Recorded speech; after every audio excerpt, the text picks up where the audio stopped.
Hello friends, welcome to N spices. இன்றைக்கி கோதுமை bread எப்படி செய்கிறது அப்படிங்கிறத பார்ப்போம். இது ரொம்ப ஈஸியாக பண்ணக்கூடியது, எந்த ப்ரிசர்வேஷனுமே இல்லாமல் வீட்டிலே செய்கிறது எப்படி செய்கிறது அப்படிங்கிறத பார்ப்போம். ப்ரெட்டு செய்கிறதுக்காக முதல்ல நம்ம ஈஸ்ட் ஆக்டிவேட் பண்ணிக்கணும். ஈஸ்ட் ஆக்டிவேட் பண்ணுறதுக்காக முதல்ல நான் இங்கே ஒரு வெதுவெதுப்பான ஹாஃப் டம்ளர் மில்க் எடுத்துருக்கிறேன். இதில் 1/2 டீஸ்பூன் ஈஸ்ட் ஆட் பண்ணியிருக்கிறேன். இது இன்ஸ்டன்ட் ஈஸ்ட் அப்படிங்கிறதுனால 1/2 டீஸ்பூனே போதும். இல்லை பால் மாதிரி இருக்கிற ஈஸ்ட் அப்படின்னா அது இன்னும் கொஞ்சம் அதிகமாக ஆட் பண்ணுறது மாதிரி இருக்கும். இதை ஆட் பண்ணி இது கூட கொஞ்சம் சுகரும் ஆட் பண்ணி ஒரு 10 to 15 மினிட்ஸ் வச்சுட்டோம். அப்படியே இந்த மாதிரி ரைஸ் ஆகி வந்துடும். அதுக்கப்புறமா நம்ம டவ் பண்ண ஆரம்பிக்கலாம். இங்கே 2 கப் கோதுமை மாவு எடுத்துருக்கிறேன். அது கூடவே ரைசிங் ஏஜென்ட்டுக்காக ஒரு முட்டையோட வெள்ளை பார்ட் மட்டும் ஆட் பண்ணியிருக்கிறேன்.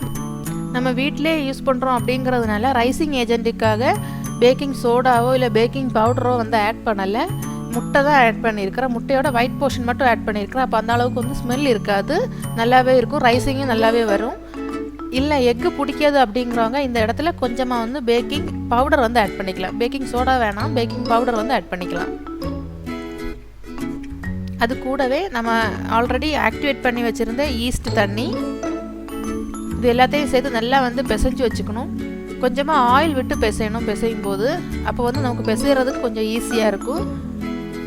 இந்த மாதிரி ஒரு பால் ஷேப்புக்கு வந்ததுமே இதை 2 hours ரெஸ்ட் பண்ண விட்டுக்கலாம்.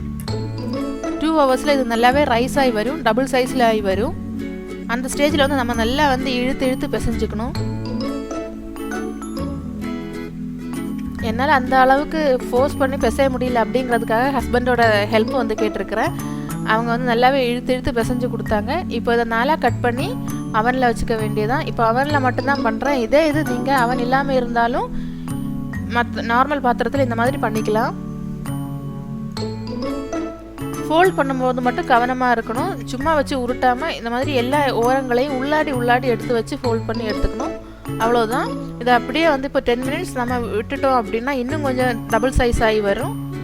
அந்த ஸ்டேஜில் நமக்கு சும்மா கொஞ்சம் எள்ளு மேலே தூவி விடுறேன். பாருங்கள், அப்படியே டபுள் சைஸ் ஆகிடுச்சு. நம்ம வச்சதை விட டபுள் சைஸ் ஆகிடுச்சு.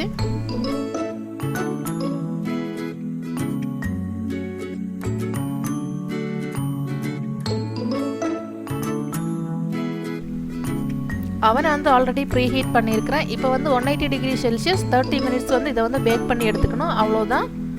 ரொம்ப ஈஸியான ப்ரெட் நம்ம வீட்டிலே செஞ்சுக்கலாம். எந்த ப்ரிசர்வேஷனுமே யூஸ் பண்ணாமல் ரொம்ப ஈஸியாக பண்ணிக்கலாம். அவன் இல்லாதவங்களும் நார்மல் பாத்திரத்திலே இதை பண்ணிக்கலாம். எல்லாருமே வீட்டில் ட்ரை பண்ணி பாருங்கள். எப்படி இருந்துச்சு அப்படிங்கிறத கமெண்ட் பாக்ஸில் கமெண்ட் பண்ணுங்கள். தேங்க்ஸ் ஃபார் வாட்சிங்.